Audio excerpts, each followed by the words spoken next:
So we've been talking about glycolysis, like we start at glucose and we go through this glycolysis pathway and we end up at pyruvic acid. But you can see in this illustration that there are actually two things that can happen at the end of the glycolytic pathway. If enough oxygen is present, notice that the end of glycolysis is pyruvic acid, and the pyruvic acid gets funneled into the Krebs cycle, right? But if there's not enough oxygen present, what happens? Andre? Lactic acid is produced? Yeah, so the end product then becomes lactic acid. Or maybe there's just a small deficiency of oxygen, and we would be funneling some of the end product into the Krebs cycle, but we could still be generating a little bit of lactic acid, right? Dr. Scanga, so when I go for a run and my muscles get tired and use a lot of oxygen, do we form lactic acid Yes. afterwards? Yeah, and you'll hear a lot of people, people are doing sprints when they run.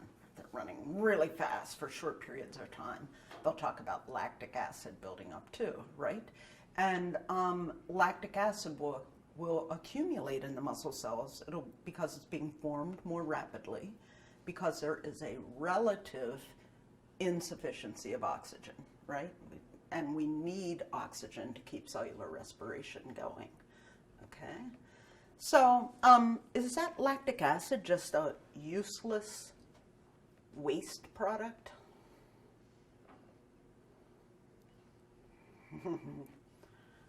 Is it just a poison that builds up in your body, Mia? Can it be cycled back through and used for energy? It can. Actually we talk about cardiac muscle beating 70 times a minute. Cardiac muscle cells are doing a lot of work, and they can use lactic acid as a fuel. They take it up, convert it back to pyruvic acid, and use it in the Krebs cycle. So it's not a total waste product. And the liver can do something with lactic acid. What can it do with it? It's the liver that can do what you're talking about, Mia, which is... turn it back into glucose? Yeah. So the liver can use it to build new glucose molecules that can then be released into the blood and become part of the nutrient pool again. So lactic acid is not just a total waste product. Your body tends not to waste things that are, that have some value and use left in them. So that's what's going to happen at the end of glycolysis. We'll either have sufficient oxygen and all of the pyruvic acid will end up getting funneled into the Krebs cycle, or we might have a little bit of a relative deficiency of oxygen because glycolysis is moving along so quickly. And if there's a relative insufficiency, then we would tend to see more lactic acid produced in the cells, right? And it can get released back into the blood. The liver can build new glucose with it. Maybe the cardiac muscle cells will use it, okay? That's cool. Now, there is a chemical formula that describes what happens in cellular respiration.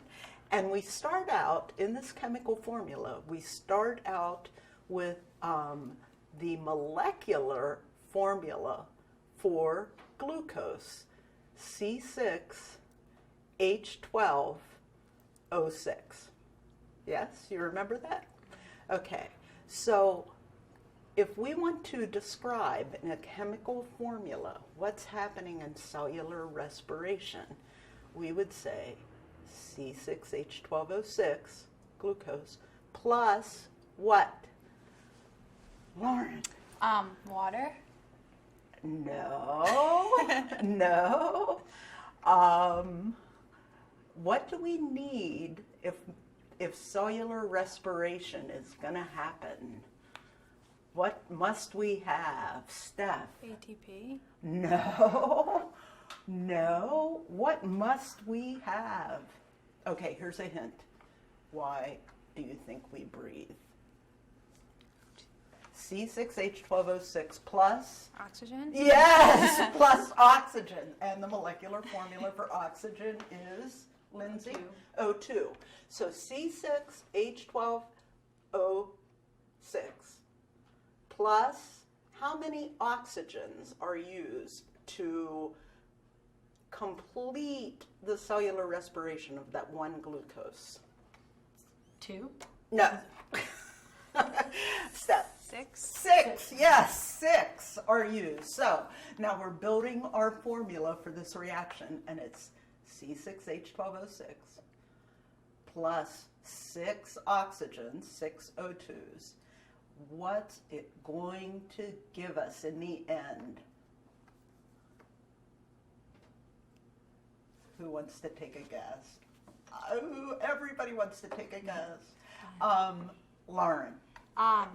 Water and carbon dioxide? Water and carbon dioxide, yes. So after we break down that glucose in cellular respiration, we're going to be left with water and carbon dioxide. So water, H2O, how many of them are going to be kind of evolved during this cellular respiration process? Any ideas? Amia? Is it 6? Yes, it is. Good job. And how many CO2s? Remember that in the original glucose we had C6H12O6. So how many CO2s are going to be created by cellular respiration of one glucose molecule? Also 6? Yes, yes, exactly. So what's going to happen on the right side of the equation is that we're going to be left with 6 carbon dioxides and 6 waters at the end of cellular respiration. And if we go the whole way through all 3 stages of metabolism with that one glucose molecule, we'll be left with about 36 ATPs that can do work in the cell, right? Now, if for some reason there's insufficient oxygen and your cells are relying on glycolysis only to produce ATP, it means your cells are going to break down glucose into pyruvic acid, which will then get converted to lactic acid, right? And at the end of glycolysis, that glucose is going to yield us lactic acid and 2 ATPs, which is not a lot, right?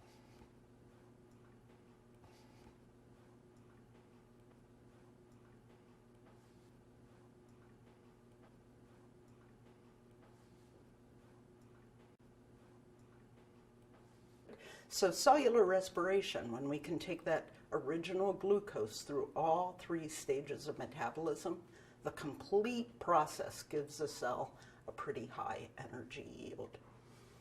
Okay? So let's think about ATP. It's the last thing that we haven't really, we've talked about how we get it, where it comes from, but we haven't talked about really what the cell needs ATP for, right? So if we take a look at this figure, we'll see that ATP is really this adenosine molecule with phosphate groups attached to it. And notice this curved or wavy line that attaches the last 2 phosphates to the molecule. Those are called high energy phosphate bonds. They're created when we form ATP during cellular respiration, right? Now, do you have any idea why a high energy phosphate bond is valuable? Lauren? Because when it's broken, it can release a lot of energy. It can release a lot, maybe by cellular standards, Yeah. right? Yeah. So it can release, and specifically, when it's broken, it can release energy in just the right amount for getting work done in the cell. Okay, it can. It's an efficient energy package for the cell. Often, people speculate that if your cells had to actually try to use a glucose molecule to perform work, the glucose molecule, if it were broken down all at once, would release so much energy that it would kind of cause your cells to spontaneously combust. And so we break glucose down in a series of tiny little steps in glycolysis, and then the Krebs cycle, and then finally in oxidative phosphorylation. So by breaking it down in small steps, we release the energy gradually and can capture some of it in these high energy phosphate bonds. Yeah, and so then we have an energy packet in the phosphate bond that is usable by the cell and won't damage it because there's so much energy released. So when something combusts, when you burn lipids, what do you think of as being the major evidence of the combustion? Andre? Heat? Heat, exactly. And so when we are going through cellular respiration and we're gradually breaking down fuels in the body so that we can package some of the energy in ATP bonds, we don't package it all. What happens to a lot of it? It's released as heat, right? And the reason that we are warm-blooded creatures is because our cells are not totally efficient at packaging the energy that's present in cellular fuels, okay? They're pretty efficient and pretty effective because they keep us going, but they are inefficient enough that there's a substantial amount of energy that just gets lost as heat or just gets released as heat in the body. And so when we think about body temperature, it's just an index of a metabolic rate in the body, right? When we think about your body needing oxygen, it needs it because of cellular respiration, right? And without respiration, we wouldn't have ATP, and then cells couldn't do their work. When we think about breathing, we also think about exhaling carbon dioxide from the body. It's another index for us of what's happening in terms of cellular respiration. CO2 is being produced. We have to get it out of the body, right? So that's it. That's why we care about metabolism, because it's going to directly affect the vital signs that we see when we look at temperature and respiration rate.